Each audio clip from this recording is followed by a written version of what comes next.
please welcome back to the show for now his second appearance. Please welcome John Kerwin from Wake Up or Else. Yeah. Hey, Shane. Great to be with you, my friend.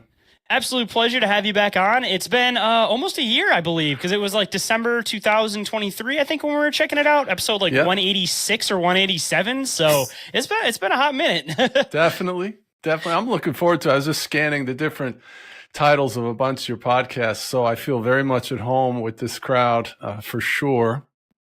I was going to say, we were talking about it before the show about like what type of stuff I talk about on the show. And I was telling you, I try to keep it like an open-minded talk show. So it's pretty diverse with topics so that I'm not, just stuck in one specific realm. Because I'm sure at least with the stuff we're getting into today, it's going to get a little conspiratorial. It's going to get a little woo-woo. It's going to be a fun conversation, a little bit everywhere as far as open-minded topics go. Yes, so. Buckle your seatbelts. Keep your hands in the window. And I guess a good spot to start for anybody that may not have listened to the last episode that you were on. I can also know that you have some more work since last time you were on because you had just released your first book last time you were on. Why don't you let everybody know a little bit about yourself, a little bit about what you do, and a little bit about your new book? Awesome. Yeah, we're on Wake Up or Else on YouTube and Rumble. Our website's wakeuporelse.com. My second website is alteredbible.com. And Wake Up is a Christian fellowship for the truther community. And then we also are doing an outreach now. My goal is to give away 10 million copies of my book. And the reason is for the last 8 years, I've been providing a biblical analysis of the Mandela effect. So a lot of people have heard of the Mandela effect. It's a really weird phenomenon. It's definitely happening. There's millions of people now claiming it's happening. So what are they all crazy? No, they're not crazy. But the problem is, Shane, is that the things that are changing in our reality include the Bible. Now this bumps up against, 500 years of church dogma. But just to go cut to the chase, I have a very good friend who I have an interview with him on my channel. His name is Dr. Paul Grafton Holt. He's got 4 theological degrees, including a PhD in theology. He's also written 12 theological academic books, some of which are used in Bible colleges as curriculum. And one of his books is the KJV Bible and the Quantum Effect. So we're not confused biblically illiterate boobs is what I'm trying to say, right? Because if a guy like that with those kind of creds is saying that this is true, then you got to throw off most of the arguments that come at us that are saying that this is not happening. So I know on the last episode, we talked about it just briefly a little bit at the end, but the main, I feel like is a really good introduction into this topic for a lot of people is the whole lion and what fiasco, because I know that everybody has learned it one way, but it's a totally different way than what you think it is now. Yep.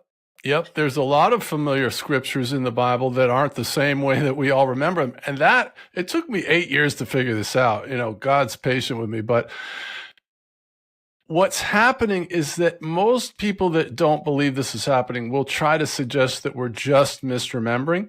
But that observation is actually incomplete. Because what's actually happening is we're all misremembering the same way. All right. So I did a chat GPT analysis where I created a post or prompt. I said, I want you to calculate the probability of 5 people misremembering 5 Bible quiz questions the same way. And I gave it some other parameters to make it harder, like there's only 10 possible answers for each question. Okay, so if you start with, let's say, judge not, blank, ye be judged. Most people remember that one. It's a King James one. So if I threw that out there, do you think you'd have a memory of that? Wouldn't it be unless? Yeah, judge not, blank, ye be judged. Unless he be judged, right? Unless is not what most people. If you do King James, most people would say lest. Lest. Judge not, lest ye be judged. That's what most people will respond with. And unfortunately, that has never existed in the King James Bible or any Bible. What it actually says is judge not so that you won't be judged. Yeah, that doesn't even sound right. No, it doesn't sound right. And then the next one is, this is Job, right? And he's going through the meat grinder and his wife's haranguing him. And she's like, just curse God and die. And he goes, shall we not receive good and evil from the hand of the Lord? And then he says the famous line, the Lord blanks and the Lord blanks away. Can you remember that one? Isn't it giveth and taketh or something? Come on, baby. Give me the whole thing. Give me the whole thing. The Lord giveth and taketh away, right? Yes. Thank you. Did you see that? Everybody, I want you to just press the pause button, because what you just witnessed is a statistic impossibility. I'm assuming that I got it wrong from what it actually says, right? You got it right. I got it right. In other words, your memory is working just fine. The problem that you have is you have a different timeline behind you, or you've shifted to a different Earth, or there's some bizarre, unexplainable phenomenon that's causing you, Shane, to misremember that the same way, I don't know, let's say 1 billion people. It's basically everybody over the last 8 years will say, the Lord giveth and the Lord taketh away. Everybody listening to me remembers it that way. But this is the way it's always been. You ready? The Lord gave and the Lord hath taken away. Also, it doesn't sound right. No. The same idea is there, but it doesn't sound correct, you know? Right. And then the natural mind is scrambling for I don't care what your explanation is, because here's the problem you have. The math doesn't care about your explanations. The math is the scientific discipline of probabilities, and it's very rigid. Okay, so then you go on to the next 3 examples, which are in every Bible. The first one is who went in to kill the firstborn in Egypt. Now, you might not remember that, but people who have been in the Bible remember the death angel. Okay, the death angel went in to kill the firstborn when Moses was sent to judge Egypt, and it's never been the death angel. It's always been the Lord himself. Another one is when Jacob wrestled all night. Who did Jacob wrestle with all night? Every pastor. I could go into 10 pastors in a row and they'll all tell me he wrestled with an angel. 10 out of 10 will tell me that. 10 out of 10 Christians will tell me that know their Bibles. But now it has always said he wrestled with a man. And now I've done this. I have videos of people taking on the street quizzes and they'll all say it. So I've proven that basically anybody that knows their Bible will misremember the same way. And what I'm saying, that once you get to 5 of those, like here's one, you'll probably remember this one. Remember when Noah was after the flood, he's on the water and he finally sends a dove out to go find land, and the dove flies back and it has something in its mouth. Do you remember what it had in its mouth by any chance? I do not remember this one. You do not? No, I do not remember this one. It's an olive something. Olive branch?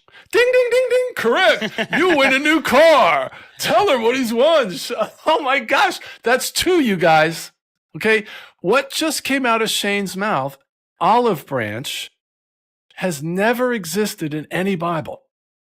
The the 1611 Cambridge, the 5 revisions, the 1769 Oxford, that takes care of all versions of the King James Bible. The NAS, the NIV, EAS, you name it, it doesn't appear anywhere. Okay, so that means we're not confused by Bible versions or variants. We're not confused by modernizations, because in order for it to be a modernization, it would have to be one way in the original and a different way in the later versions, and it's not. And it's not a misprint, because you can't go out into the world and find a misprint that says branch. It doesn't exist. So what just happened is not possible, because you didn't say an olive berry or an olive root. You said an olive branch. And I can get hundreds of millions of people to say olive branch. So then you have to say, how did branch get into the minds of everybody? It doesn't just get there. It had to be put there. So then people will try to offer the most embarrassing idea that they're just confused by misquotes from pop culture.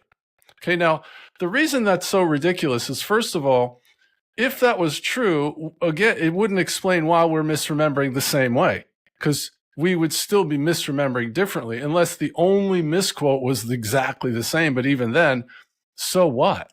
Okay, I know my Bible.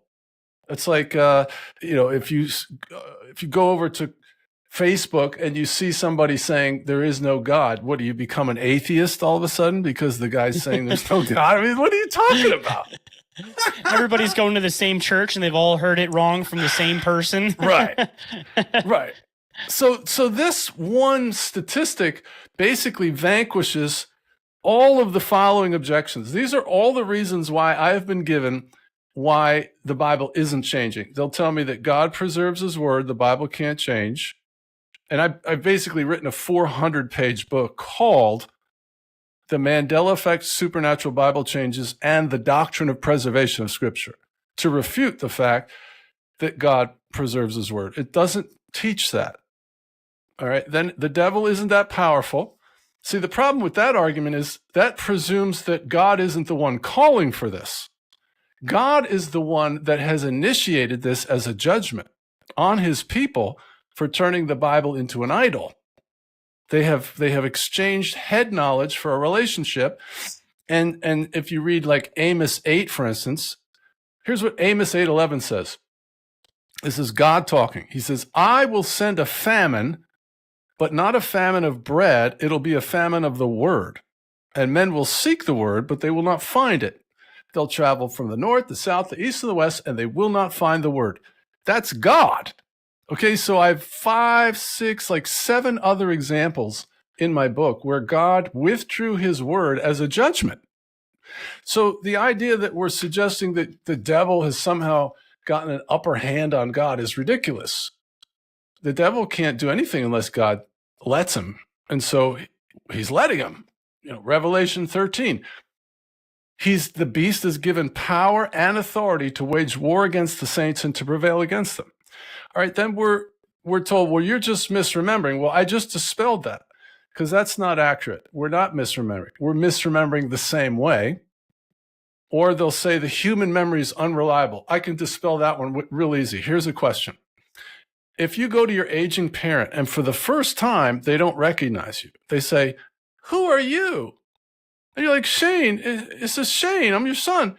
Oh, who? All right. So what conclusion would you draw, Shane, if that happened?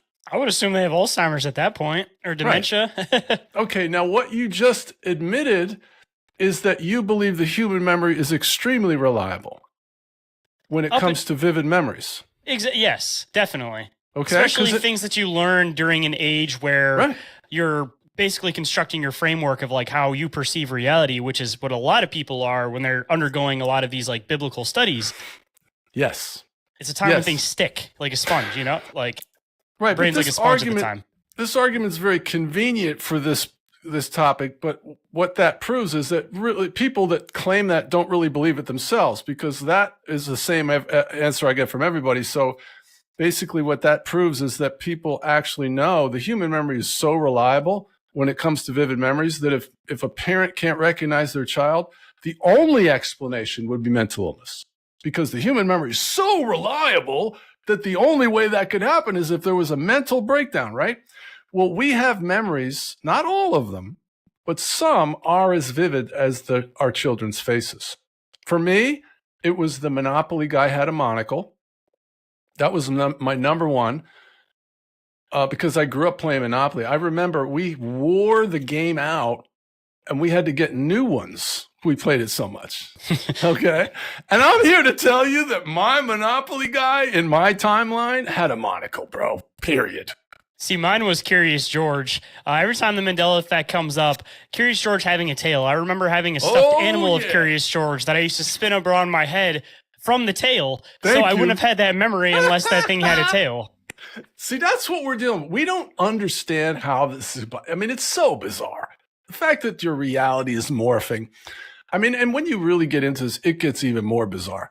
Because understand, like, let's take your Curious George thing.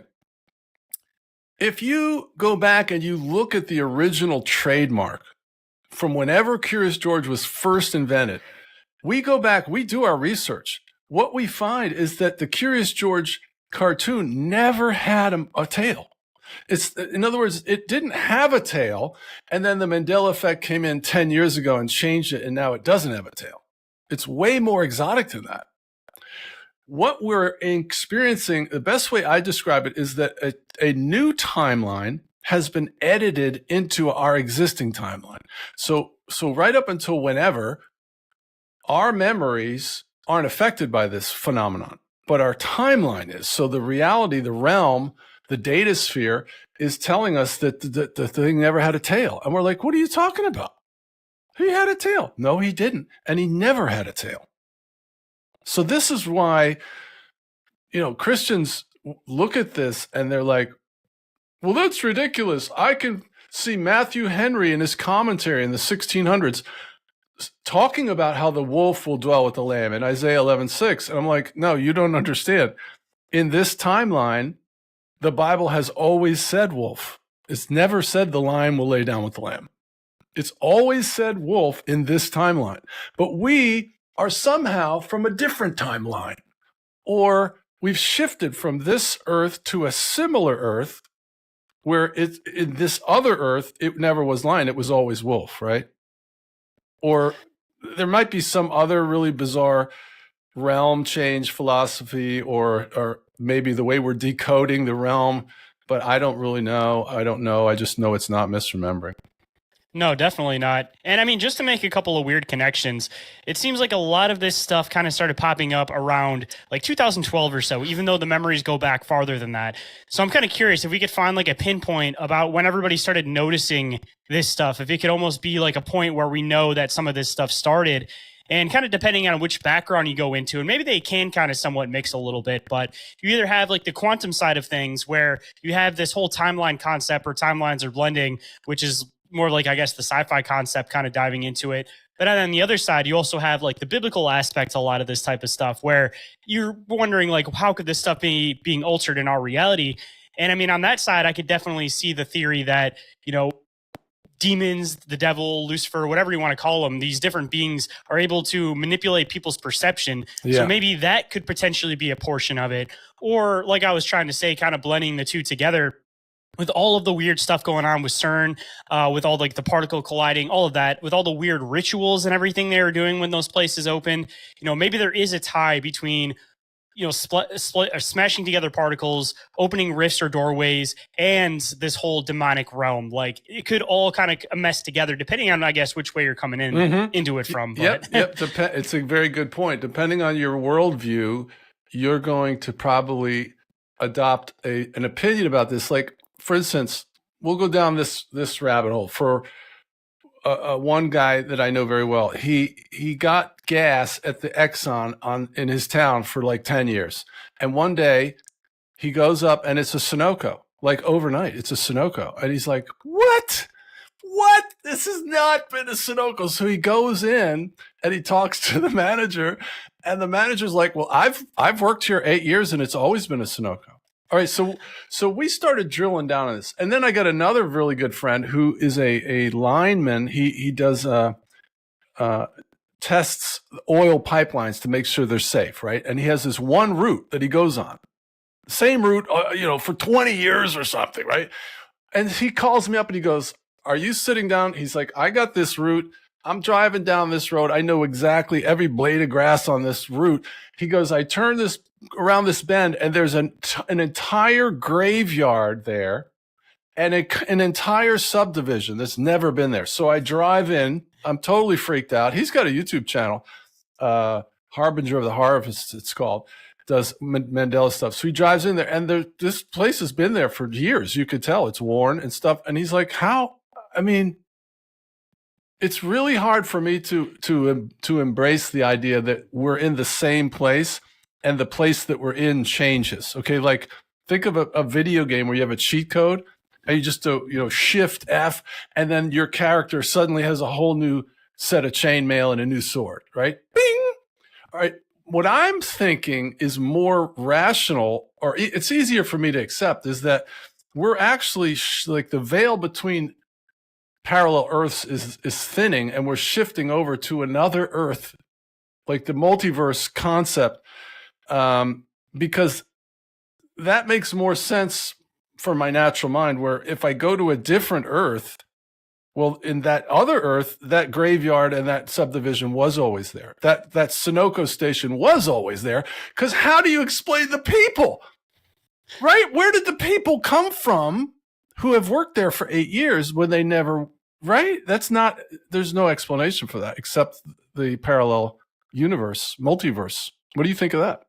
That's kind of what I was kind of gearing towards with that too, because I was kind of thinking about it kind of this way, that if you did something that caused some type of ripple to happen in time, whether it's through occult means or through simply something with science, with like clashing particles, for example, yep. You know, if you basically created this point where like timelines split, you know, you always hear about it in sci-fi. I don't know how true it is because, again, everybody's kind of theorizing about this stuff, but that timelines will eventually try to correct themselves. So it makes you wonder if there was a point where there was one timeline, they did something, it split into two, and now it's kind of bending back and they're trying to reblend into each other again. And we're at this point of like the reblending from whatever event caused it to split out and have to come back in the first place. And now it's maybe in the process of trying to correct itself, and it's kind of sorting the information out left and right. 100%. I do agree. I see multiple timeline evidences.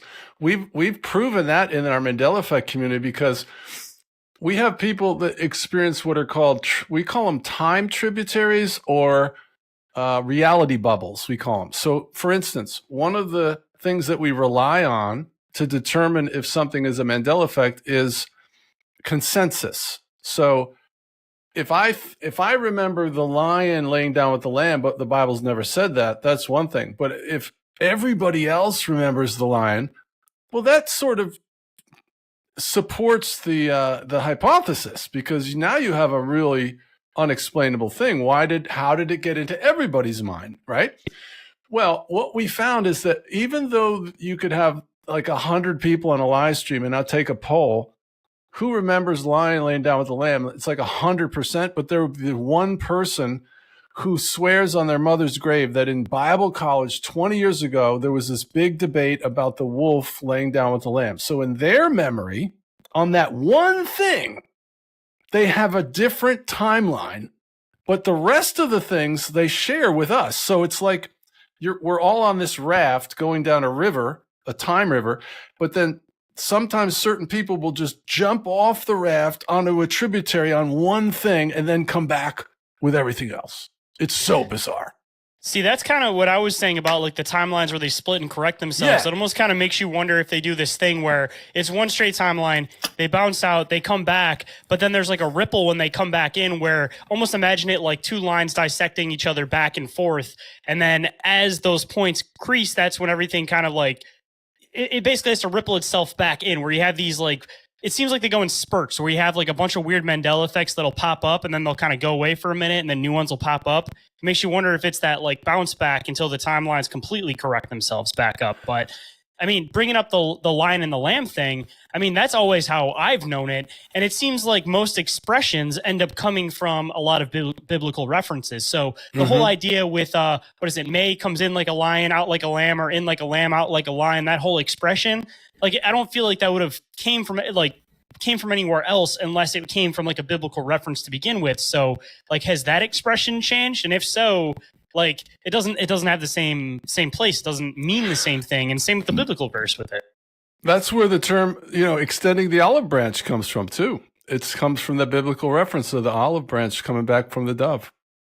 Yeah, but another expression that's where it's this weird bounce back, is that you still have some residuals of it existing the other way. All right. Well, everybody always wants to know, it's a common question. Well, how is this happening? All right. So I've actually been able to find this is the best objective evidence that I have of how it's happening. All right. And I hate to be led around. The reason we're truthers is because we're sick of being led around by the elites. The central planners are masters in telling us one thing, and there's 5 levels of truth behind it. Like, the transpocalypse to me is one of the most debilitating things. If you start studying how many of the people that you see on the TV screen and in the world stage are inverts, they look like a man, but they're, like Michelle Obama is actually a guy, right? Oh, 100%. But what a lot of people don't realize is how many of everybody is an invert. It's a transpocalypse, and it's so destabilizing because you feel like, what am I, a rat in a maze? I'm in some sort of menagerie. Anyway, this is the first one is CERN turns up their Hadron Collider to full power for the first time. I think it's July 2017, if I got my dates right. Well, that month corresponds exactly to when the searches for the term Mandela effect went from basically nothing forever to straight up. So there was a correlation between CERN turning up its Hadron Collider to 100% and searching for the term Mandela effect from Google Analytics. That's the first objective evidence of what's causing it. Maybe it's CERN. Okay, then that isn't that compelling, but this is. Okay, many of you have probably heard of Cliff High. He created the WebBot. Okay, the WebBot, Cliff High is a genius. The guy's IQ is off the charts, and he's a linguist and a programmer.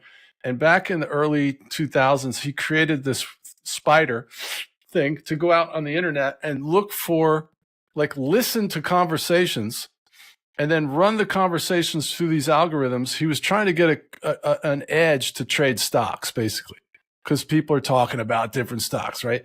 Well, what happened was this WebBot started to return predictions of the future that were unrelated to stocks. And I was listening to him way back then. This is like 7 years ago. And I remember the first one he said, the WebBot is saying that there's going to be a lake in Peru that's going to empty out overnight. So I just marked it down in my thing. And what do you know? I'm telling you, as God is my witness, Shane, 3 months later, a lake in Peru emptied out overnight. It was on the news. So I'm thinking, the elites look at how far they go to with NASA faking the moon. I mean, there's pretty elaborate stuff that they do. So maybe this guy's in on it or whatever. But then he had 2 or 3 more, and they were like, there's no way. This guy's onto something. Because then he started to explain it. Basically what he said is humans are minorly clairvoyant. So he called them psychic leaks. So we're sort of, in some capacities, we're tapping into this quantum consciousness, the Akashic records, the Holy Spirit, or whatever the thing is. We're getting knowledge that's beyond knowledge, maybe not even knowing it, right? And then this algorithm that he created is compiling it, and it works. So what he did, all that to say that the guy's got some creds, okay? His thing is interesting. So what he did was he pointed this WebBot at the geographic location of some of the D-Wave computers to read the conversations that were going on in and around the D-Wave, which is a quantum computer that I believe is fallen angel technology. And the Gordy Rose in a TED Talk said that this thing actually works by when you get down to the quantum level, it's another dimension. So it's depositing the question in the other dimension and then retrieving the answer. So it's so bizarre. Well, what happened though was these qubits were failing. If somebody would walk by the thing while it was operating, it would shut down. So they realized that what they had to do was we had to isolate it from human consciousness in order for the qubit to function. And they figured out that if they suspended the qubit in a cylinder and brought it down to close to 0 Kelvin, that acted as a shield for human consciousness. Why? I don't know. But that's what they do. Okay. So then you've got so what they basically have is a computer that's interacting with another dimension in a human vacuum black hole.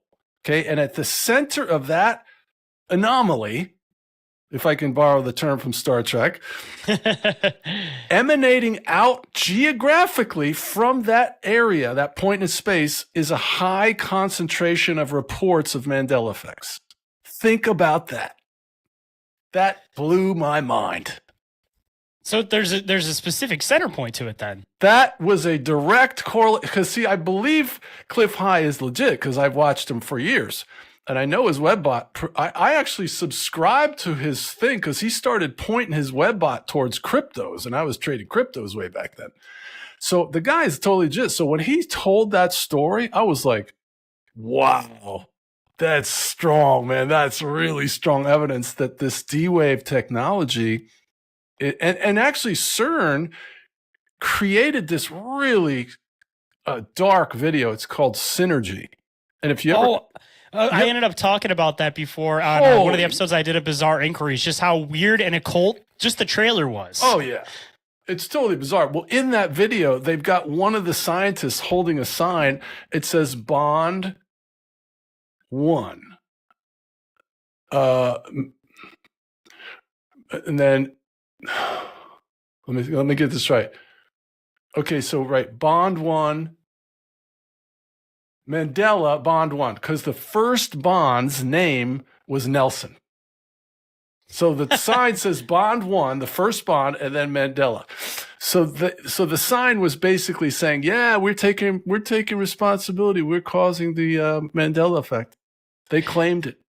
The other weird part about that whole video is I don't remember if I just from watching the trailer of it, it's talking about the occult ideas that are just wrapped around CERN as a whole, not to mention like their whole ritual they did when they first started the place. But within that video, they were doing this weird thing where they had the worker from CERN dancing inside of a circle in the middle of this like dark, like black and white noir, like shaded, like desert with this figure with like a black hood, like walking around outside the circle. Yeah. And I mean, to me, at least, that sounds like the idea about existing within a reality, but trying to break out of that reality while these dark beings are watching you from outside of your reality. And it's like, I don't understand how else anybody could take that, just knowing how CERN works or like what the whole concept of what they're trying to even do is.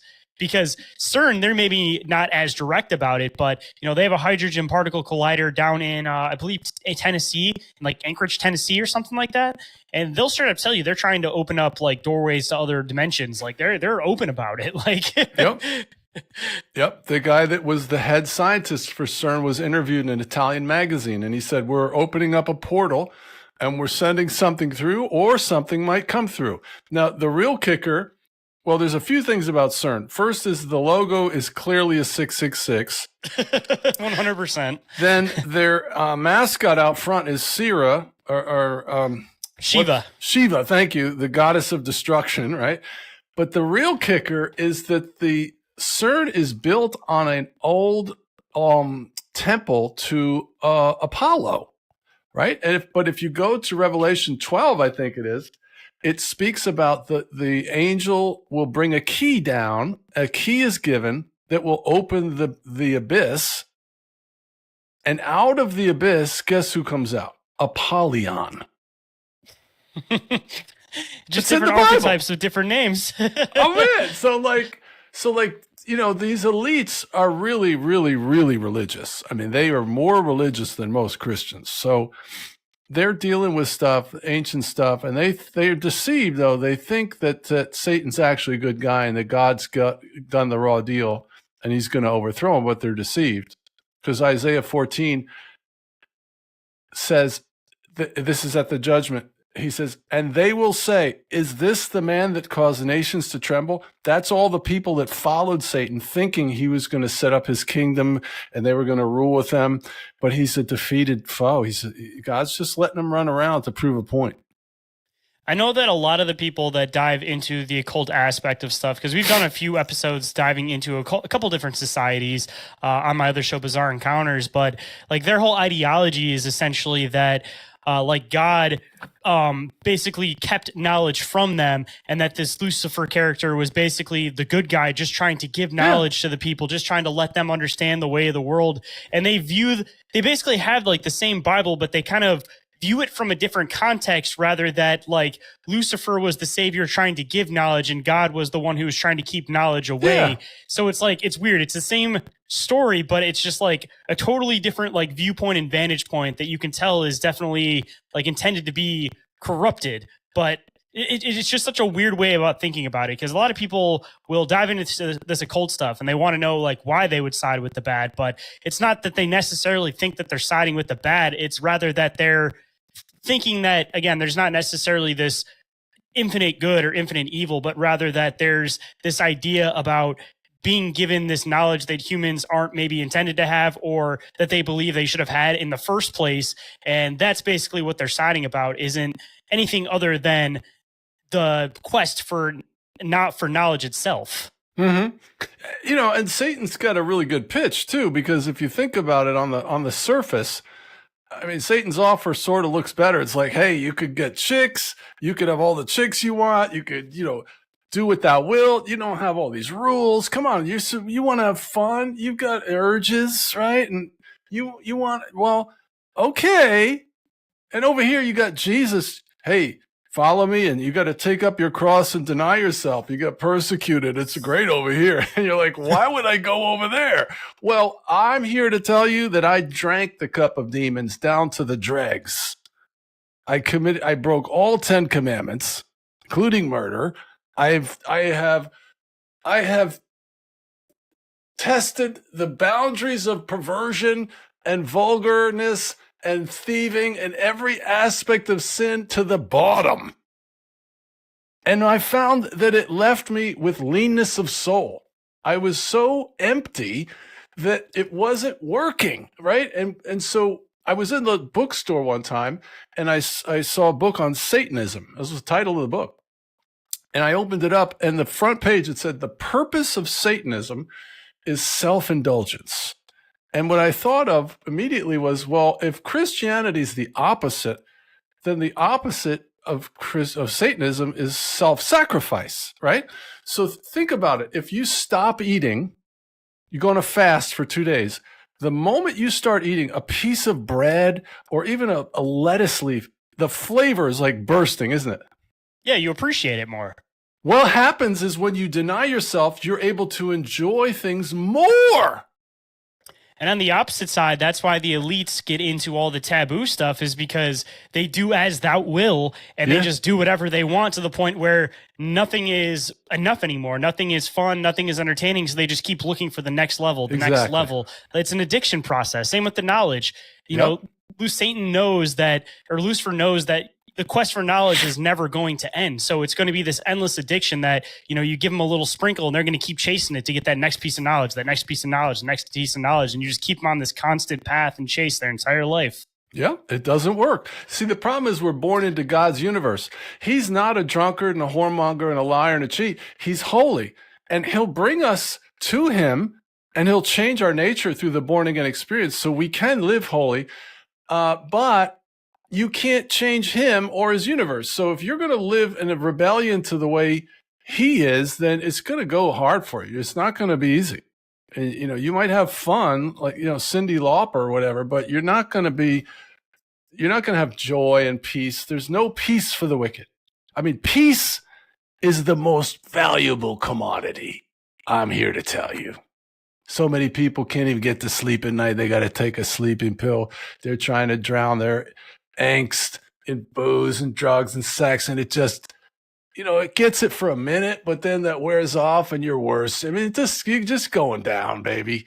You're going down without Jesus, okay? And the Holy Ghost. That's what you need. It almost makes you wonder if you kind of get into this whole idea that Lucifer can't do anything in this universe that God isn't already basically allowing him to be able to do. Yep. So you get into this like altering of Bible verses and everything, and it makes you wonder, because there's been many tests throughout the Bible. Like, what if this isn't a test to see who the true believers are, to see who's going to stand there and fight for the true word of God, and how many people are going to just say, oh, that must have been what it was the entire time. Like, it makes you wonder to see if it's a test to know who the true believers are, and the true ones who are supposed to stand up and say like, hey, this isn't right. And maybe he's trying to see who are the people who are going to fight for the word of God. I mean, if you're looking at it from that context, it's definitely a viable option. I mean, it's crazy. I mean, I'm actually working now on a talk that I'm going to do that actually draws a correlation. And we talked about this in the pre-show, the Satan's little season idea, that we're actually living in the period of time after the millennial reign. There's a lot of really smart Christians that are now embracing that. And I can share why if you want to go into it. Actually, if you want to start off at the very beginning of this whole concept as a whole, because I have not had a chance to talk about this on the show before. I've listened to a lot of podcasts talking about it, but this is going to be a whole new concept for a lot of my listeners. So I'd like to kind of bring it back to the very beginning of it to kind of lay down a good framework for this concept for them. All right. Can I share my screen? Yeah, absolutely. All right. So let me share my screen. I actually have some slides here for us. And so what we're talking about is the idea that Revelation 20, verse 7 is in your Bible. And I'm here to tell you, I was 10 years full-time in the ministry. I was a youth pastor and worship leader at Dave Wilkerson's church in New York, about 2,000 congregation. And then I was in lay ministry for 20 years, and now I've been in full-time for another 8 years, okay? Never in all of that time did I ever hear anybody suggest that this could be possible. Here it is. And when the 1,000 years had expired, that's the millennial reign. Okay, so you got the mark of the beast, the 7-year tribulation, and then you have Armageddon, and then Satan's thrown into the pit for 1,000 years, and then Jesus and the saints live in peace. That's when the lion lays down with the lamb, right? For 1,000 years. What we're saying is that's already happened 70 AD. And here's the scripture that talks about it, and then I'll show you the evidence that it's already happened. So it says, when the 1,000 years are expired, that's the millennial reign, Satan shall be loosed out of his prison and shall go out to deceive the nations which are in the four corners of the earth, Gog and Magog, to gather them together to battle, the number of whom is like the sand of the sea. So that's going to happen at one point. So why not right now? How would you know if it isn't happening? I mean, that could even go farther back. I mean, you could maybe even say that was around the time of World War I, because that would have been one of the first times that like all the nations were fighting each other too. Yes. In relatively recent history. And then it seems like everything's kind of been a weird spiral since then. All right. Well, Christians are very demanding when it comes to any kind of topic that would come in and overturn a long-standing doctrine like the futurist doctrine of that we're heading towards the tribulation. So what evidence, and the first place that we are going to need to go is the Bible. Show me in the Bible where you're getting this. All right, so the first one of the what we call immediacy scriptures is Matthew 16:28. Jesus is talking, and he says, verily I say to you, there be some standing here which shall not taste death till they see the Son of Man coming in his kingdom. Now, what we call this is the clear testimony of Scripture. This is not telling you to go buy apples in the market. It's not telling you to go pick up your mat and walk. What it's telling you, Jesus is standing there and he's telling these people, there's people standing here right now that'll still be alive when I come back. That's exactly what he's saying. Now, in order to twist this scripture to not mean that, most people will try to suggest that really what he was saying was not the people standing there, but the state of Israel as a whole. Okay? But my problem with that is that the clear testimony of Scripture doesn't say that. The clear testimony of Scripture, and I'm a Bible believer, is that there are people standing here that'll still be alive till the Son of Man comes in his kingdom. Let me give you another one. All right, there's the commentary on that. I'm not going to get into that, but here's the other one. Revelation chapter 1, verse 7. Behold, he cometh with clouds. This is Jesus coming with clouds, and every eye will see him. So in other words, when Jesus returns after he's crucified, he's going to come in clouds, and every eye will see him. And which also eyes will see him? Those that pierced him. So the very people that put him on the cross physically, the soldiers, some of them will still be alive when he comes back again. I'm sorry. I'm sorry, but I'm a Bible believer, okay? I believe when it says Jesus wept, that it doesn't mean Jesus laid down and go to sleep. It's words mean things. And the clear testimony of Scripture, you can't tell me I'm taking it out of context either. And you can't try to go and try to say, well, you have to go into the original. No, you don't. Okay, stop that. The clear testimony of Scripture here is that the people that put him on the cross will still be alive. And this is only 2. There's actually about 15 what we call immediacy scriptures that are like this. Luke 12:40. You also must be ready, for the Son of Man is coming at an hour you do not expect. Now, understand, if I tell you I'm going to the store and I'll be back in an hour, and I come back 2,000 years later, I'm a liar. I'm not coming back right away. I'm coming back in 2,000 years. So if we see these, what we call immediacy scriptures over and over. But they would have used something like a century or a millennia, not an hour. Hour you do not expect. Like they would have used a different wording. Absolutely. If you're a Bible believer, see, but if you don't like the doctrine, then you have to go in and twist it to make it fit what you want it to say. And the reason is pride, because you had the guy at the front of the room telling you all your Christian life, we're going into the tribulation. And then, so your mind is going, well, this can't be true because the guy that I respect told me. That's basically what you're dealing with. So here, anyway, James 5:8, you two be patient and stand firm because the Lord is coming near. The Lord's coming is near. 1 Peter 4:7, the end of all things is near.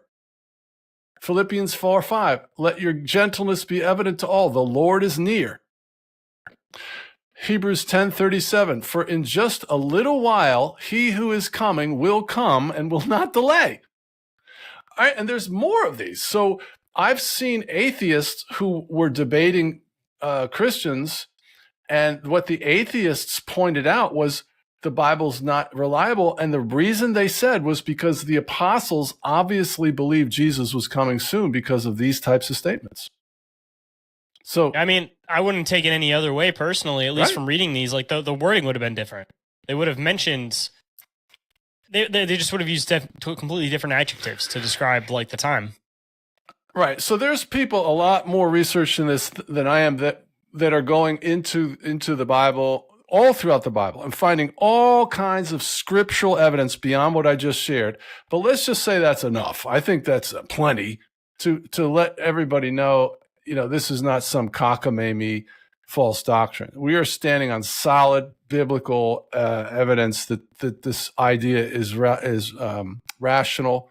It's biblically based. Okay, but what's the other evidence? Well, the biggest one that really got me was the archaeological or the architectural evidence. You have these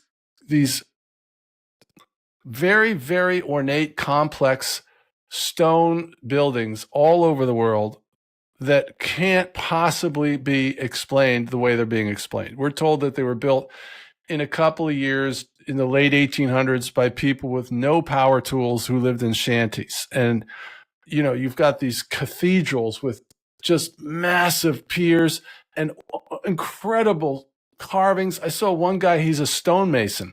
He said, these are not molds. These are carved with some sort of tool, and they measured it with lasers, and it's like exactly the same to the micron. He's like, we could probably not even do this now. So it's kind of like, do you believe the pyramids were built by slaves with ropes and pulleys? No. Yeah, no, with bronze tools, and right. How many times have they proven that bronze tools would break trying to do that type of work? Right. And then all the stuff in South America, where you can't even put a hair in between the stones. Like, isn't that cool? You can't even do that now. No, and some of those big, giant 50-ton stones look like they were melted first because they're like, they like loop around the edges of the other stones. It's really bizarre.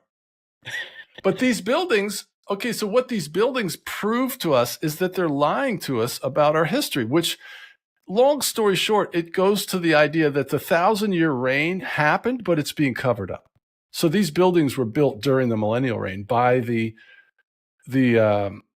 believers that lived during that period of time, because apparently they had tons of resources and time to make these works of art that we can't even duplicate now, probably. And we don't. We build little boxy buildings. We don't have all these time and resources to build these works of art, and they're all over the world. I mean, if you're talking about like the altered timeline theory too, I don't know how far you really dig into like the whole like Tartaria and like mud flood concept, but I mean, in relatively recent time, it seems like there may have been a lot of cathedrals and structures that were possibly way more advanced than what we believe that they were, using a lot of different like what was it? They were basically able to get energy out of the atmosphere somehow and basically conduct like free power, which also kind of goes into that idea that like, you know, everybody will have everything that they need and everything during this time and era. Like it all kind of plays it somewhat in together with this stuff. They're not telling us the truth about our history. And so this, you know, starts to open your eyes to stuff that you just didn't even notice, like the mud floods you mentioned. The melted buildings, those need an explanation. And this event where the millennial reign happened, it explains it. And then you have the orphan trains and the founding hospitals. I mean, that's so bizarre because you had a repopulating of the United States with babies where they were selling babies to all these people at the world's fairs. I mean, this was during the Cabbage Patch Kids thing, right? Where they were like doing like the weird advertisements where it was like the whole concept of the Cabbage Patch Kids came from this, where it was like these old like pamphlets where there was like a person like tending like a garden full of like these really weird, uncomfortably accurate kids sitting in cabbages and everything. And it was all about like transportation and selling of like children across the United States. Like that's another weird rabbit hole to dive into all on its own too. Bro, I don't know if you ever looked into the homunculus rabbit hole, but those Cabbage Patch Kids may actually have been homuncula, which is they were created in this bizarre satanic ritual where they use, I forget, somebody went through it with me, and it's like part of your own flesh, and you basically create this like little familiar like being that'll do whatever you need it to do out of your own flesh, and it's like this little weird like humanoid fleshy creature, the homunculus. I actually had a normie response. I was like, you know what? I don't want to know about this. It's too creepy. That's some like heavy occult stuff. Yeah. That's what normies do. They don't know and they don't want to know. Anyway, this topic is really blowing a lot of people's minds because you look at what's going on in the world and it sort of looks like the mark of the beast and the tribulation and is on the way. But what we believe is that the elites are staging these events to trick everybody into thinking that we're still going into the tribulation. Because what they want to do is they want to have the 7-year tribulation, like fake it, and then not have Jesus show up. Like everybody thinks in pre-trib, mid-trib, or post-trib. So if you go through 7 years and then you're in year 8 or 9 and Jesus still hasn't come, all the Christians are going to backslide, man. Something else kind of weird to think about too. So you were kind of bringing up earlier that other computer was being altered by human thought. It almost kind of makes you wonder if part of the intention, and I mean, this is already like an idea that when it comes into a lot of the occult stuff, is that people have to be aware of what you're doing to them. But on the other side of it, like if you project a thought into somebody's head and then they basically start like normalizing it into their possibility of reality, could it like cause these events to happen essentially where like, you know, you start throwing out an idea and then so many people start believing in that idea that it actually starts creating a separate timeline off of all that thought projection from those people. So it's kind of like this weird loop that, you know, you're saying that the computer is what's altering time, but it's not necessarily the computer altering time. It's everybody putting focus on this one thing, thinking it's the computer, and that's what's actually altering everything. Oh, 100%. Yeah, if you've ever listened to the people that are really into the Archon narrative, so the Archons are these bizarre beings who really run everything. But they Another Star Trek reference too. yeah, that's right. But they don't have like souls or emotions, and so they can't create. So but they're super intelligent, powerful. So they're controlling us in this farm that we're in. And so what they do is they use predictive programming to get us to envision it, because like you're saying, then we create the reality that they want. Yeah, because then it's like again, it's not even the machine in the first place. Like maybe that is the gateway that lets these things or whatever they happen to be, these other entities, these disembodied beings enter our reality. But the actual like altering of the timeline is being caused by us. And it's just that we're correlating the two together, but there's not necessarily a direct connection. It's all about the thoughts and intentions that, I mean, even making you wonder about some weird occult psyop with things.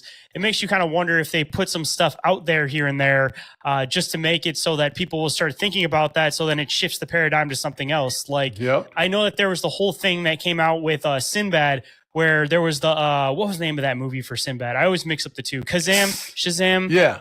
It was one of those ones, but there's some weird video coming out where he was basically saying that like, oh yeah, it never existed. There was nothing like that. I never did that. And then in another one, he was like, it was a government psyop. They made me sign these NDAs. They made me not mention anything about it, blah, blah, blah, blah, blah. So like, if you place these little things here and there, and then people start questioning the rest of reality, it makes you wonder if it's like a domino effect that, you know, if they stage one Mandela effect, now all these other ones will ripple off of that one because people will start questioning their reality and in turn alter the timeline off of questioning the timeline. 100%. Well, you're actually stealing my thunder here, because what I just threw up on the screen here is a video I found where this girl was studying star forts, right? Have you ever seen or heard of star forts? Yeah, that's another weird rabbit hole you start diving into, because that's hidden in a bunch of Disney movies. Like I was watching Atlantis with my kids not too long ago, and right in the beginning of that movie, there's a star fort during the initial attack. Yes. Like weird because it's a Disney movie, you know? Like Right. All right. Well, this graph here on the globe, these green dots, everywhere you see a green dot, there's a star fort there. Okay, so I did a poll on my YouTube channel with about 100 people on the live stream, and I asked everybody, let's say, you know, did you find out, how do I ask this? Is it true that you recently learned that there are such things as star forts? Maybe within the last year was the first time you'd ever heard about a star fort, and 70% said yes. Okay, so if you look at how many there's star forts all over the place. So what I'm proposing is that there's a correlation between Satan's Little Season and the Mandela effect timeline. So in other words, the star forts, which the people that are researching the Satan's Little Season, and I'll give you the two channels that I watch. Understanding Conspiracy on YouTube and JT Follows JC. Those are the two best researchers on that topic that I've found. Now they're looking at all the different history books and all the stuff to try to figure out what the timelines are. And what I'm saying is, what if star forts that they're looking at are actually from another timeline? Well, that's going to throw all their research into a tailspin, because now you got a real wild card problem. And I'll give you another example that I just realized the other day. All right, the term Mandela effect comes from Nelson Mandela supposedly dying in prison, and everybody remembers that. And then all of a sudden he turns up and he's not dead. Well, that's where this term came from. That's how it was branded, the Mandela effect, where a large number of people remember him dying and then he shows up live. Well, guess what? Billy Graham had the same thing. Billy Graham supposedly died, and all these people remember his funeral, and then all of a sudden he's not dead. Well, now he subsequently died, but this is before. So here's the problem. The second Billy Graham was totally corrupt. The second Billy Graham was a 33rd degree Mason.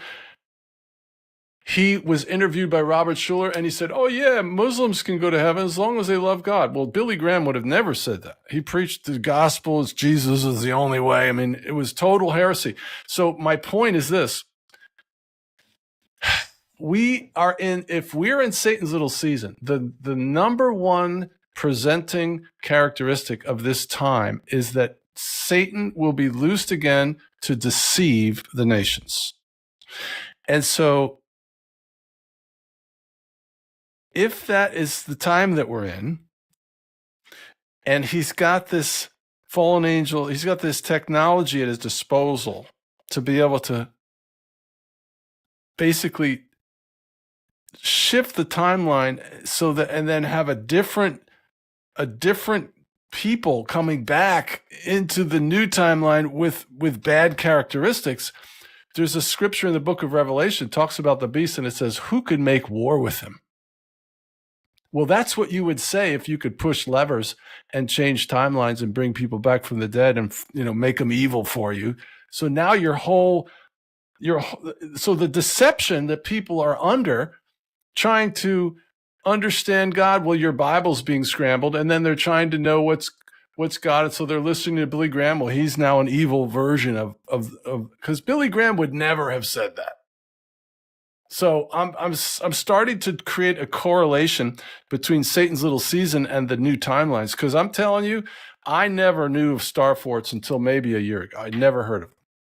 I mean, even to make another connection with that too, I mean, you have a lot of the like woke ideology starting to come into the Vatican and starting to come into like the Catholic ideas of things. So it's like, I'm starting to drive around now and see all of these like, pro LGBTQ plus signs all over churches. And, at the end of the day, it's like the church was always the main one that was like, it completely goes against the views of everything that the church speaks of. So why is it that in today's society, either one, are you trying to like shift everything so that more people will come into the religion? Or on the other side of it, is it like a manipulation of the religion because there's actually these dark forces that are starting to manipulate things and, starting to contort the things that are the light, like. It's perilous times. That's what Peter said. In the last days, perilous times will come. And so this is my mission. See, Wake Up or Else, we're a Christian fellowship for the truther community. And what I'm telling the church is, if you're a church leader and you're not a conspiracy theorist kook nut job living in your mom's basement eating pita pockets, trafficking in the dark corners of the internet, you're not going to be able to minister to the Christian in 2025. You got to know that NASA's fake and the earth is flat. You got to know that the world is run by secret tranny inverts that are blood-drinking Luciferian psycho-mobsters. You got to know that. You got to understand these things, that they're spraying us with chemtrails, that the GMOs are killing us, that the shot is it's a artificially intelligent parasite. It's a bioweapon, right? All of these things matter to the human race. And if you don't understand that the people on the public stage are wearing masks, like there's no way that the Biden that we just watched for 4 years is the original Biden. You put the two pictures together, there's two different guys. At least two. There was, detached earlobes, attached earlobes, and then there was also Daddy Longlegs towards the end, right, which is this younger, energetic guy. Like, there's at least three. Exactly. And for anybody that thinks that's a conspiracy, any politician, any political leader, like, how many fill-ins do they have? Like, look at Castro. He had hundreds of them. Yep. So anybody that, like, can't even get into that conspiracy that there's doubles for political officials, like, I don't know what world you think you're living in. Like, right. So we're watching some incredible show. And like I mentioned earlier, the Transpocalypse is, to me, the most difficult of all conspiracies to accept, because it's so pervasive, it's so widespread, that so many people are the opposite. Because you see governors and presidents. Well, right now, Candace Bergen is outing Macron's wife as a man. So the president of France's wife is a man, and the president of France is probably a woman. You could tell by their physiology, the different shape of the jawline of the man, the length of the neck. Does the woman that you're looking at actually have an Adam's apple protruding? The shoulders are different. There's all these tells, like the length of the middle finger, or the ring finger, is longer than the index finger on a man. Same size or longer. So you'll see Michelle Obama with a picture of her from the back, and you can perfectly see her hands, and this finger is longer than the index finger. And we know she's a guy because she's got a bulge. I mean, even with her too, there's been a few interviews where Obama has mistakenly called her Mike. Yep. I think there's like one or two of them. And even on top of that, how many allegations were coming out a couple of years ago about Obama back in his like college days, and right after that, when he first started becoming a politician, about him, trying to get with like male prostitutes. Like, there's been a few people who have straight up, not even on a conspiracy, who have made accusations of that. So I mean, like, there's this underlying thing that people are just kind of looking past, that like, if Obama is into that, then why does it seem so ridiculous that the first lady would not be a lady to begin with in the first place? Like, and on top of the fact of just, there's so many different weird things with her that it's, there's all these people that have caught bulges from the side. Like, I know everybody thinks that it might just be like Photoshop and everything, but like, there's so much of it out there that, I don't know, either one, it's a giant facade that somebody's trying to psyop everybody, or on the other side, like, there's some honest validity to it. And I tend to be on the side that there's a lot of validity to it. I think the worst part for me is if you start to really become a trans investigator, you really start looking at every single person, and you cannot believe it's like all the movie people, all the people in Hollywood. It's called the great work. It has to be this way, where everybody is inverted. And then all the politicians, all the CEOs of companies, it's just everybody is the invert. You start to be like really freaked out by it, because what that means is that these central planners, these overlords, have the ability to control every aspect of civilization. Because there's some part of us that has this belief, right, in the narrative that, well, if you're talking about an actor, let's say, they tell you their story of how they came up, and they were a struggling actor, and they got their first break with this. Well, no, none of that's real. It's all a storyline. They were breeded from birth to be an invert, and they were placed in these positions, and the whole thing is a complete menagerie. You're in a mouse maze. And then if that's true, then you're looking at this whole thing playing out with Trump, let's say, and you hoping for the best. You don't believe in him at all. You think he's a Zionist or he's a shill, and it's a false light narrative and all that. But you're like, you don't even realize how bad it is, because it's worse. I don't think we're in pods like in the Matrix, but it's almost that bad. I mean, just to dive into another weird rabbit hole, and before I even open up this can of worms, are you familiar with what the Weimar Republic is? The Weimar Republic. That's where they had the currency collapse in Germany, right? Yes. So basically what this goes back to was that there was the Weimar Republic, which was basically like complete depravity. Like, there was like a bunch of different prostitution happening with like young daughters and like mothers. There was a lot of gender bending going on. There was like a lot of this weird exploitive sexuality that was all intended to be for profit. And not to get into like the other weird dark side of all this starts getting into some really, really weird conspiracies. But essentially, that entire thing was being run by the group that, that whole regime during that time ended up being against. And basically, like, the whole intention of why everything started was basically to get rid of that group, because they were bringing in this depravity into the country. And if you start diving into the whole aspect that like history repeats itself, and if history is going to repeat itself, of course that is going to be the history that they're going to try to cover up. You kind of fall into a weird spot now where we have basically a Weimar Republic situation happening in the United States. And the inevitable other side of that is that there is going to be a side that is going to be a complete stand-up revolt completely against that.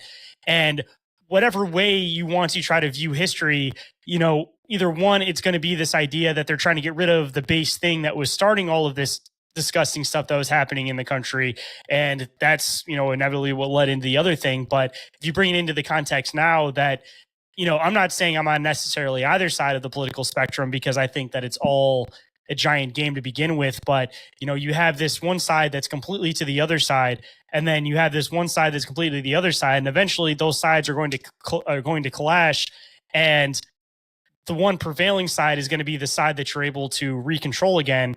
And I'm trying to like kind of leave this somewhat vague without trying to say a bunch of trigger words. Well, that's what I thought. I was going to, because this is starting to get really, really deep into some really weird stuff, and I don't want people to start like taking it the wrong way or getting offended by it, because I'm just trying to state some information here. Okay, that's what I thought. It seems like we're at a point where we're starting to kind of repeat this same cycle again between the left and the right, and what the Weimar Republic was, and what, you know, the inevitable rise of the power was that was in Germany at that time. Mm-hmm. But I mean, you have to start it somewhere, though. To be able to get to a point of complete totalitarian ideas, you first have to have this pocket of complete depravity where everybody is just doing the absolute most disgusting things possible, because that's how that wave starts again, where people are begging to have this stuff stop. And from there is where you're able to strip rights from people, and where you're able to strip freedoms, and basically you trick and manipulate people into completely giving up freedoms to stop this weird taboo thing that's happening. Sure. Yeah. No, that makes sense. Well, but I don't know. We got maybe not that much time left. I'd like to just end maybe with some topic, the discussion of Trump, because it's such a polarized topic, and I just love diving into that topic just for a minute, if it's all right, because absolutely, that's what I was trying to lead into with all of what I was trying to say. But like I said, it's like there's a lot of very, very deep conspiracies that as soon as you start bringing up any of that stuff or saying any key words in that, you know, the episodes will start getting pulled. So like that specific topic is a really, really hard one to explain without hitting keywords. So for anybody that was listening to that, hopefully you followed what I was trying to put down. But yeah, that's just... You want to dive into the weird stuff, look at the alternate history of World War II and what a totally different perspective on that stuff is, because it starts getting real weird. Well, what I was going to say in the little time we have left is I did a talk recently called "I Just Want to Have Fun While I'm Being Ruled by Luciferian Pedivores." Okay, so basically the idea is, like, for the last 7 or 8 years, however long you've been in a truther track, you know, you've been wanting to see the tyranny pushed back.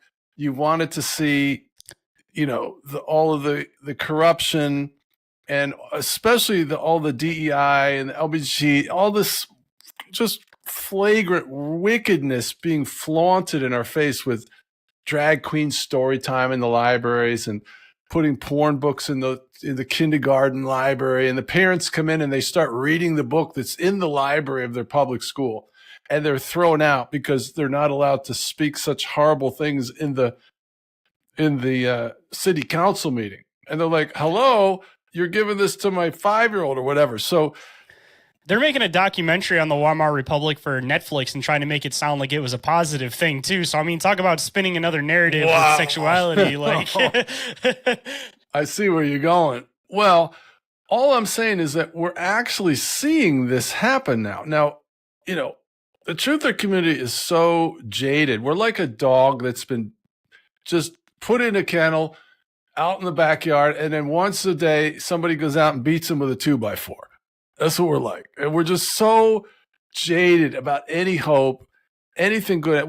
We are not allowing our hearts to go out to this show that we're seeing, that this could be some savior scenario. So the general consensus is, you know, he's a Zionist. He's setting us up for the Noahide laws. He's going to bring in the one world system. We don't know what the gotcha is, right? We don't really know unless you're on the inside.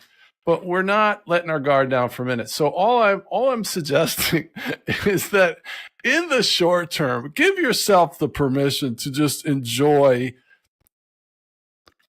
like, them going in and finding all of this corruption, USAID, you know, this is what we've all wanted to see our entire truther life, and it's happening. And I'm not, you know, naive or saying that, you know, he's going to bring us into this golden age or whatever. I don't know when or how the hammer is going to come down, what's going to happen, but I'm just telling you that for the first time as a truther, I'm like, all right, man, this is so great, right? And just give yourself permission to enjoy it while it's happening. I completely agree with that because I almost find it like comedic what they've actually discovered a lot of this money was being spent on. It's unbelievable. And everybody wants to kill the manager or the messenger. Everybody's mad at Elon Musk, but it's like the dude's not doing anything. He's just shutting down and pointing out all of this corruption that's happening within the system. And just to point it out, I'm not left or right wing. I may lean more towards one side, but I see it that one left ring or right ring, it's all part of the same bird.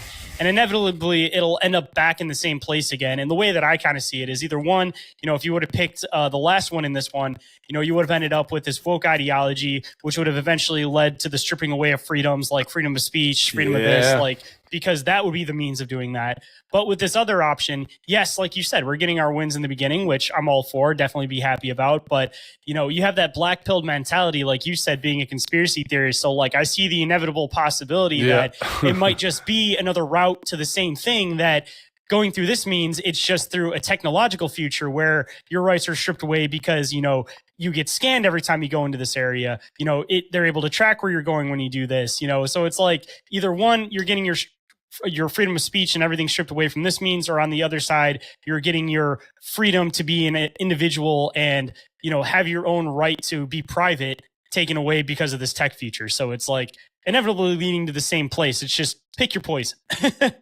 100%. We're really not, there's nothing we can do to stop what's happening. We're just powerless. And nobody really knows. We all have strong opinions. Unless you have some contact that's high up in the power structure, you really don't know who's behind the show. Like, for instance, Elon is a prop. I mean, his rockets are totally fake. They look like Flash Gordon from the 70s. Or the 60s. He literally said he wants the tips to be pointy because of the movie The Dictator, because there's a scene in it where the guy's like, which is the same guy who played Borat and everything, where the one guy makes like a rocket and it's rounded on the top, and he's like, that's not scary. It needs to be pointed. So, yeah, there was some interview where Elon Musk said he makes the tips of all of his rockets pointy because of the movie The Dictator, because he thought that scene was funny, that it's not intimidating unless that has a pointy tip. I didn't hear that. That's so hilarious. Well, to me, there's this staging going on with Elon where he's being billed as the richest guy in the world and this boy genius. He's supposedly running 9 companies and he's basically abandoning them and running the government thing. And it seems like they really decided that NASA needed a facelift because NASA's been beaten down by people like us so long that nobody believes in them anymore. So it seems like they're transitioning out of NASA and they're just going to focus on this Elon. And actually, there was another private company that supposedly just landed a thing on the moon. Did you see that? Yeah, it wasn't Bezos, right? Because I know Bezos is into all that stuff. And then there's also a lot of Chinese tech that they've been particularly fascinated with the moon for the past, maybe 5-10 years? Because they sent a rover onto the moon maybe 5 years ago. Right, but it's if you're a flat earther, you believe there's a dome over the earth, there's nothing going to the moon. We're an enclosed system. But, I did this whole analysis of his rockets, the rockets taking off. And then supposedly this rocket is falling down perfectly, like with no rocket, it's just perfectly falling straight. It's not end over end or anything. It's got no wings. How is it not falling end over end? And then right at the end, who knows how fast it's going? Free falling. And then this little puff of rocket cars. It was so fake. It's almost by purposely looks fake. It can't be that fake. They're doing it on purpose. And so my point is that, okay, well, they apparently need Elon to be built up to be this guy that everybody respects and just is like in awe of, right? Because he's got the robots, his electric cars outsell all the other electric cars combined. So he's got these creds so that when he comes in to come next to Trump because they don't need Elon to do what he's doing. They could have any number of forensic analysis guys doing that. They don't need Elon. So he's there for a reason. They just want a face. Yeah, they need a character. They need a face because with a lot of these organizations, whether you want somebody to blame or you just want to have somebody that everybody's like, yeah, I like that guy. I like his personality. So they're going to be a little bit more lenient with what's going on. Right. No matter what, every organization does better with the face, either, again, in the positive or to simply have somebody to blame. So it looks like they're going to totally revamp the whole financial system. And then I did a talk, it's on my YouTube channel, on the quantum financial system, and NESARA GESARA. I mean, I started looking at NESARA 6 years ago. It looked like a new age pipe dream. I mean, it was ridiculous. It was talking about getting rid of the IRS, forgiving all the debt. Everybody's going to get all this money. They're going to go back to constitutional law. Well, guess what? Trump is talking openly about eliminating. Now they're talking openly about it. Everybody under $150,000 a year, no income tax. They're now talking openly. They're also talking about debt forgiveness. They're also talking about returning to constitutional law. Everything in the NESARA GESARA checklist is being implemented or talked about. So this is the white hat scenario, okay, which I'll tell you the people. It's Charlie Ward. And I'm not endorsing these people. I'm just telling you who's spearheading the narrative. Charlie Ward, Simon Parks, Benjamin Fulford, Jocko, X22 Report, Bo Poloni, Mel, what's her name? These are like what I call good news truthers. All right, and they're very plugged into the patriotism narrative. And they kind of invoke God, but they're New Age. They don't really invoke Jesus. And they're also talking about how this quantum financial system's coming in, right? Well, all this time I'm watching them, there's a lot of stuff that they're saying that's misinformation, but a lot of it's also true. So I finally find this thing on the OCC.gov, the Office of the Comptroller, and I have it on my computer. It's not there anymore. They scrubbed it. And it's a note, it's a correspondence to a Mexican bank telling them your money is being delayed because there's a currency reset and your transmission is operating in tandem with the quantum financial system. That's what it says.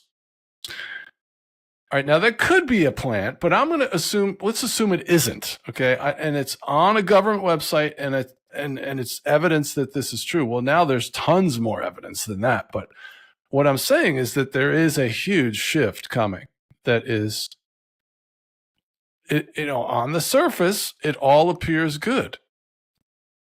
Like you're going to have debt forgiveness. I think that's good. Imagine if you didn't have to pay any income tax. I'm here to tell you that would be good. Well, they're going to draw us in. Okay, I understand the gotcha. Okay, I understand the gotchas out there. But my point is I have no power to change whatever's coming. So I'm going to position myself now in a mindset that will allow me to capitalize on the opportunities that will be presented in the short term. Because if you're really skeptical, in other words, there's two different responses as a truther. One is skepticism. The other one is cynicism. That's what I wanted to say. We're all cynics, and that's a good characteristic because you got your kung fu on. You're not gullible. But skeptic, but cynical isn't good. It clouds your perception. It makes you vulnerable to deception. Cynical, it's negative. You're sucking your teeth, you're rolling your eyes, and everybody's a shill, right? And nothing's good, it's going to happen. Well, I don't believe that. Okay, the devil's greatest trick is not to convince everybody that he doesn't exist. His greatest trick is to convince everybody that good doesn't exist. Ain't that the truth? Yeah. And manipulate and corrupt people's perception. Mm-hmm. That's the ultimate way for trickery. Yep. I mean, which goes back to the whole Mandela effect concept, that could it simply be as simple as if Lucifer himself can alter the physical world, maybe it's just simply him trying to put little seeds of doubt into people's faith. Mm-hmm. I mean, definitely possible. Definitely possible. And I guess with that, this is probably a perfect opportunity to do some words of wisdom, because I know that we've kind of been blackpilled a little bit for a little bit of time here. There's a little bit of a positive message there, like you said, trying to, make profit with, all of the scenarios that are currently happening. But I mean, at least for me, make sure you never get fully black-pilled, because then at that point, then there's no hope. You got to have at least a little glimmer of hope. But if there's any words of wisdom that you might want to bestow on the listeners today, what might it be? All right. Well, I will throw out the possibility that what we are witnessing is a divine intervention by God, because he did this with a king. He actually prophesied it through Isaiah 1,000 years in advance and named the guy. His name was Cyrus.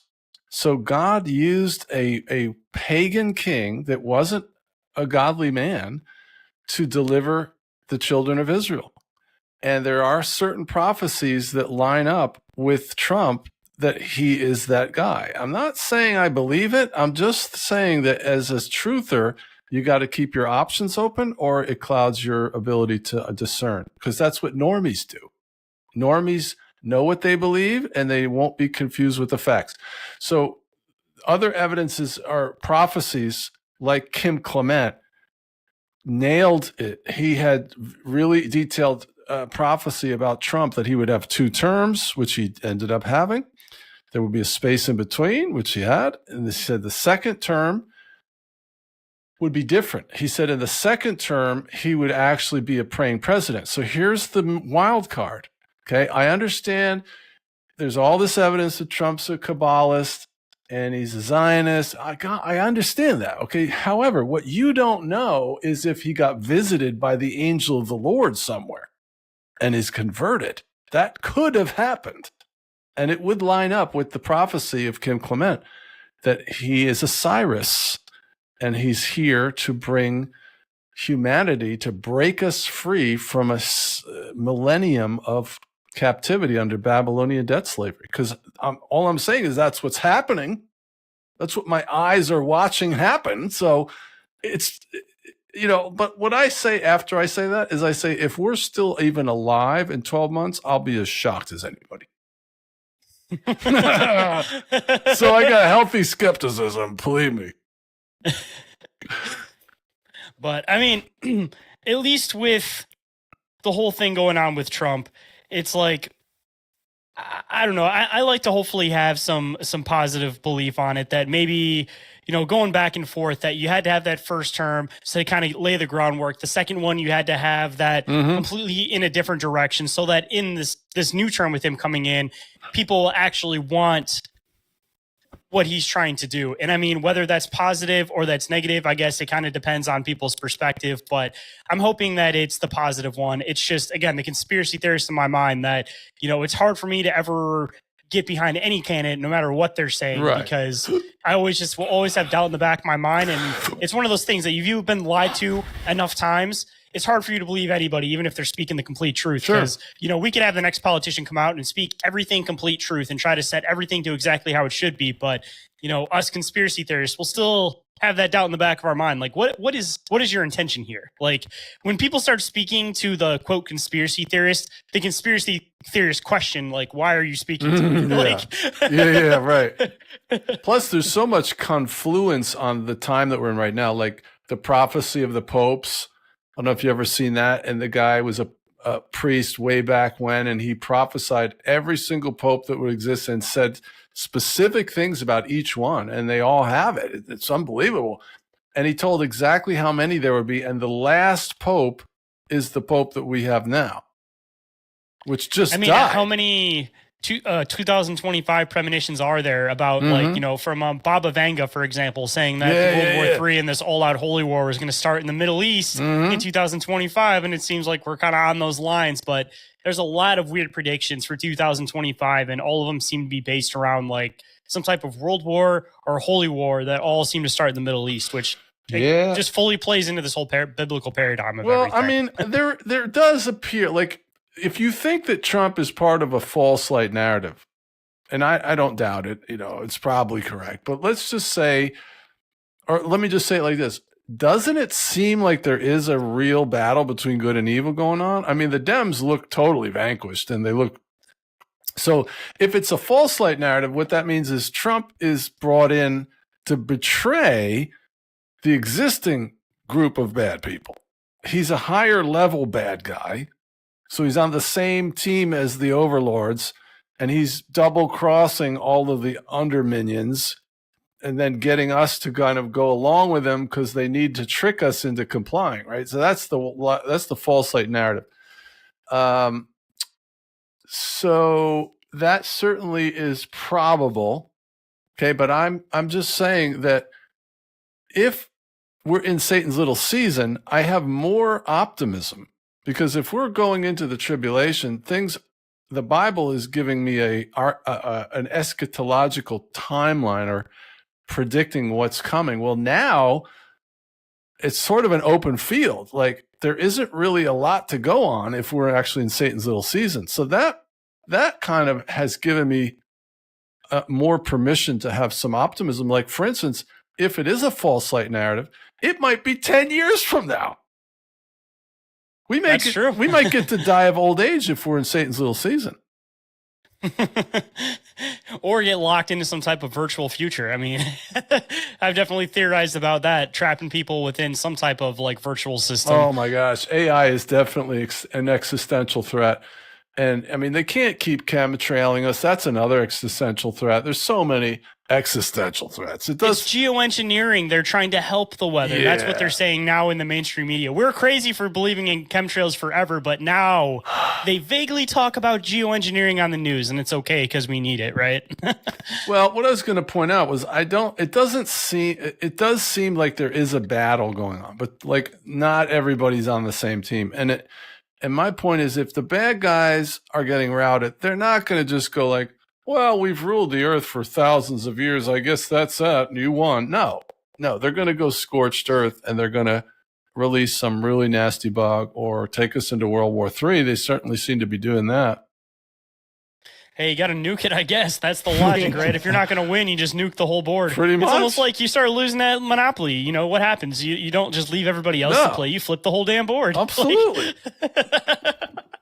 And that's actually what they said they would do. They told Benjamin Fulford that.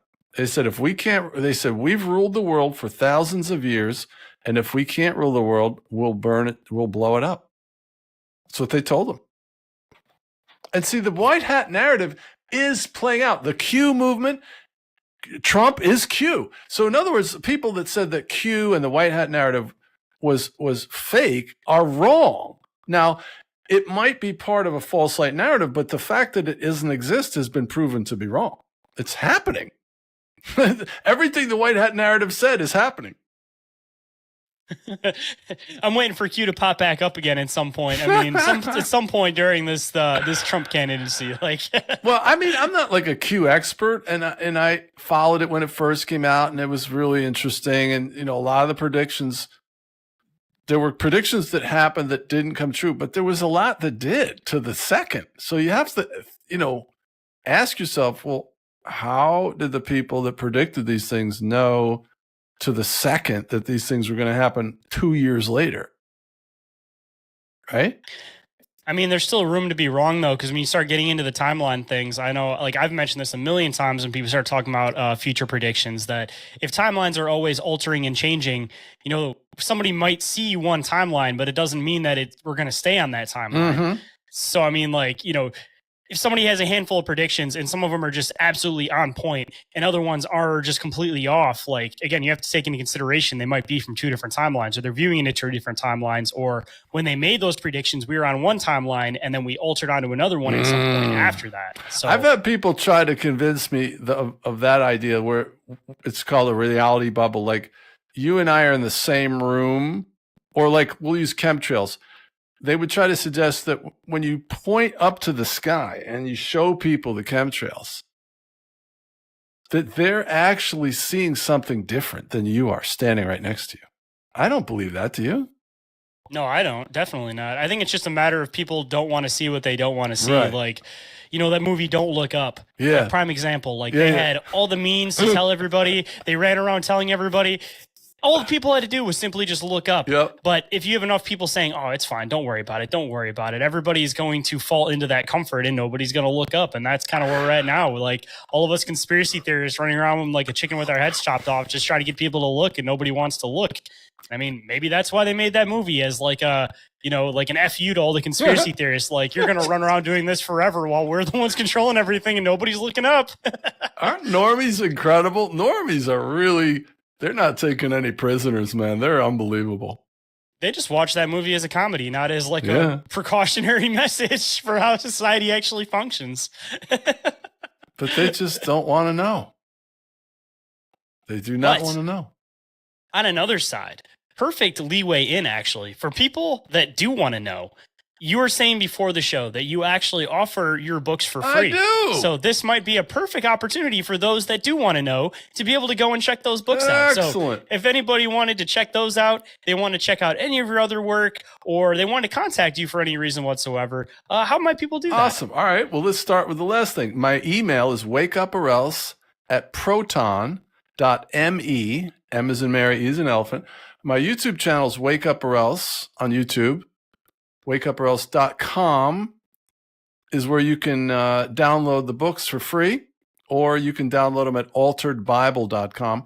I actually have a live interactive quiz with like 17 questions that you could take a quiz on alteredbible.com and see if you fail miserably, because all those scriptures have been changed. And then there's a bunch of videos there you can watch that answers all the objections.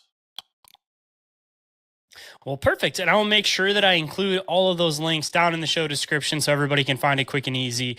And I appreciate you making the time to come on today, man. It was a great conversation. Yep. And hopefully we can get together sooner rather than later next time and dive into some more of this crazy world that we live in, man. For sure. We'll definitely stay in touch, my friend. Appreciate the opportunity. Thanks for listening, guys.